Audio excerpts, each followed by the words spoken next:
पश्चिम Asia की जंग अब दूसरे महीने में प्रवेश कर चुकी है और अब जिस तरह के हमले हो रहे हैं उसे देखते हुए कहा यह जा रहा है कि अब जंग का फेज 2 शुरू हो गया है, जो पहले से भी कहीं ज्यादा खतरनाक दिखाई दे रहा है, क्योंकि अब सैन्य ठिकानों के साथ साथ सिविलियन और आर्थिक इंफ्रास्ट्रक्चर पर भी निशाना बनाया जा रहा है।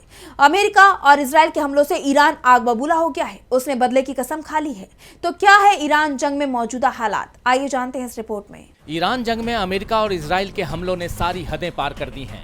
उन पर युद्ध अपराध के आरोप लग रहे हैं। इस बार उन्होंने ईरान के ब्रिज, अस्पताल, मेडिकल लैब और स्टील प्लांट को टारगेट किया है, जिसमें ईरान की राजधानी तेहरान को कराज, जो एक अहम औद्योगिक क्षेत्र है, उससे जोड़ने वाले ब्रिज B1 तबाह हो गया है। इस हमले में 8 नागरिकों के जान जाने और कई लोगों के घायल होने की खबर भी है, जबकि जिनेवा कन्वेंशन के मुताबिक युद्ध में सिविलियन टारगेट्स पर हमले वॉर क्राइम के दायरे में आते हैं। विश्व स्वास्थ्य संगठन यानी WHO ने भी तेहरान के मेडिकल सेंटर्स को हुए नुकसान पर गहरी चिंता जताई है। ऐसे में ईरान बुरी तरह भड़का हुआ है। उसने भी खाड़ी क्षेत्र में मौजूद कई मशहूर पुलों की एक लिस्ट जारी की है, जिन्हें निशाना बनाया जा सकता है। इस सूची में कुवैत का शेख जाबेर ब्रिज, सऊदी और बहरीन को जोड़ने वाला किंग फहद काजवे और UAE के शेख जायद जैसे बड़े पुल शामिल हैं। ईरान केवल धमकी ही नहीं दे रहा है, बल्कि उसकी तरफ से दुश्मन के ठिकानों पर ताबड़तोड़ हमले भी किए जा रहे हैं। उसने बहरीन, UAE, कुवैत और सऊदी अरब में मौजूद अमेरिकी एयरबेस पर मिसाइलें दागी हैं।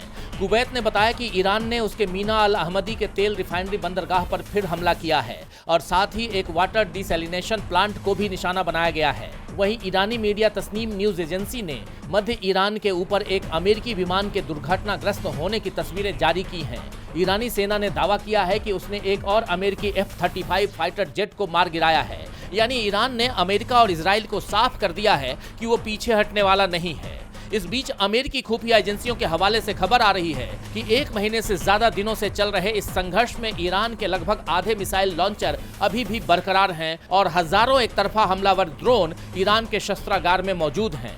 यानी ईरान जो कह रहा है कि वो 6 महीने से ज्यादा वक्त तक जंग लड़ सकता है, वो केवल इसका दावा नहीं कर रहा, बल्कि ऐसा करने का मादा भी रखता है, जो अमेरिका और इजराइल की चिंता को और बढ़ा रहा है। इस बीच अमेरिका को उसके नेटो सहयोगियों की तरफ से भी बड़ा झटका लगा है। संयुक्त राष्ट्र में हॉर्मुज स्ट्रेट को खुलवाने के लिए सैन्य ताकत के इस्तेमाल की इजाजत मांगते हुए प्रस्ताव पेश किया गया था, लेकिन रूस और चीन के साथ साथ फ्रांस ने भी इस पर वीटो लगा दिया है और अब नॉर्वे ने भी ईरान के खिलाफ सैन्य बल के इस्तेमाल से इनकार कर दिया है।